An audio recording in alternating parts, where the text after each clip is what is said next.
નમસ્તે મિત્રો, જય માતાજી, જય સિયારામ. કેમ છો બધા? મજામાં? સ્વાગત છે એક નવા જ વિડીયોમાં. તો 2 દિવસ પહેલાં હું ગયો હતો મહુવા સમૂહ લગ્નમાં. હમણાં સમૂહ લગ્નમાં ભાઈ મેં એક જબરદસ્ત નાટક જોયું. અને એ નાટક આમ કહેવાય ને કે આખું કોમેડી નાટક છે, પણ માત્ર કોમેડીમાં ન લેતા એમાં એક સરસ મજાનો મેસેજ છુપાયેલો છે જે આપણે બધાને જીવનમાં સમજવા જેવો છે. અને આ નાટક બાળકો દ્વારા ભજવવામાં આવ્યું છે, જે સ્કૂલમાં અભ્યાસ કરતા હોય 5માં 6ઠું બાળકો, એને આ નાટક ભજવવામાં આવેલું છે અને સરસ રીતે નાટક ભજવેલું છે. તો બાળકો માટે 1 લાખ કરી જ નાખજો અને સબસ્ક્રાઈબ કરી નાખજો. તો આપણે ઝાઝો સમય ન લેતા સીધા તમને હું નાટક બતાવી દઉં.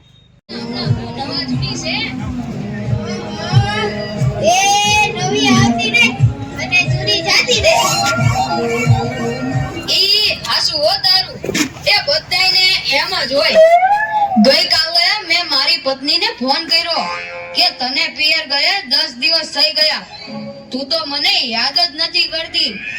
મારી પત્ની કે હોતું હશે એવું કાંઈ? મને ચારે બાજુ તમે જ દેખાવ છો.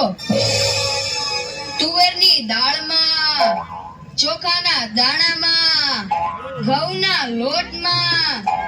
સાલું મને તો આંચકો લાગ્યો. હું ધણી છું કે ધનેડું? એ હા ભાઈ હા, એ કાગડા બધે કાળા જ હોય.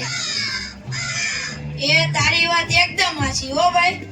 એ બીજી એક વાત કહું. એકવાર હું મારા હાહરે ગયો.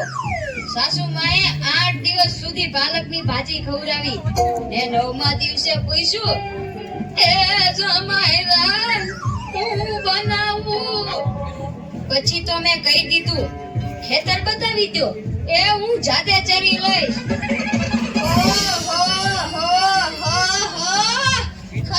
ખરી કરી તે તો. અરે હું હમણાં મારી પત્ની સાથે શાક માર્કેટમાં ગયો કે ઈ મને કહે 2 કિલો વટાણા લાવ. મેં કીધું લઈ દે, એમાં હું પૂછવાનું હોય? તો મને ઈ કે પૂછવું તો પડે ને, આ વટાણા ફોલવાના તો તમારે જ છે ને.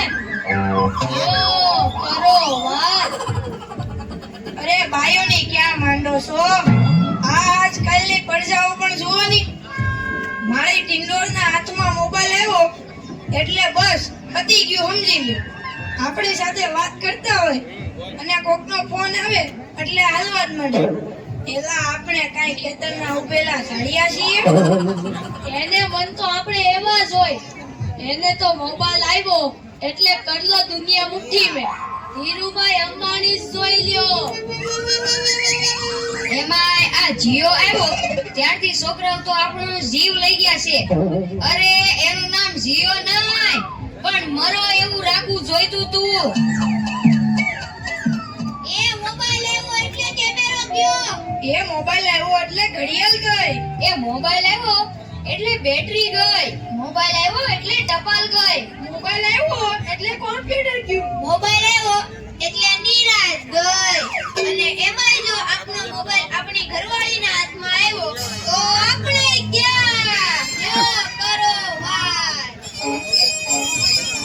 એલા આ જીઓ ઉપરથી યાદ આવ્યું, તમને ખબર છે હમણાં સુધી પછી પૈસા હાલતા હતા ઈ કોણે બંધ કરાવ્યા? ઈ ખબર છે તમને કોઈને? નથી ખબર ને? સરકારે બંધ કરાવ્યા, બીજું કોણ કરે? એ નહીં, ઈ પછી પૈસા એટલે પાવલી. ઈ પાવલી આ જીઓ વાળા મુકેશ અંબાણીએ બંધ કરાવી. એ કેવી રીતે? જો હું કહું, મુકેશ અંબાણીના લગ્ન થતા હતા ઈ વખતે આ પાવલી એટલે ઘણા બધા પૈસા કહેવાય.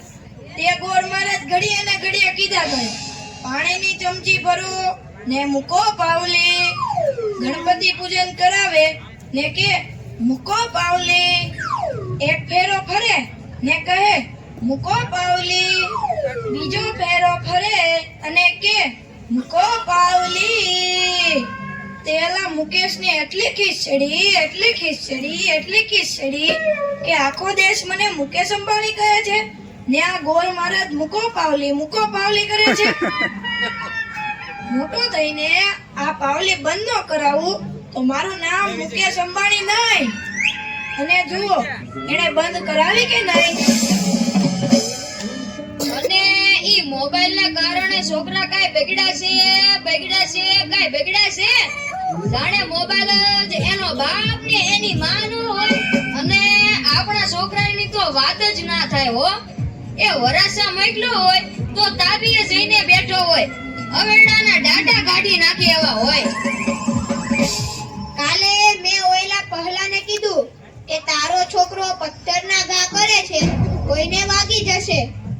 પહલો મને કે ઈ મારો છોકરો નહીં, ઈ તો મારો ભાણિયો છે.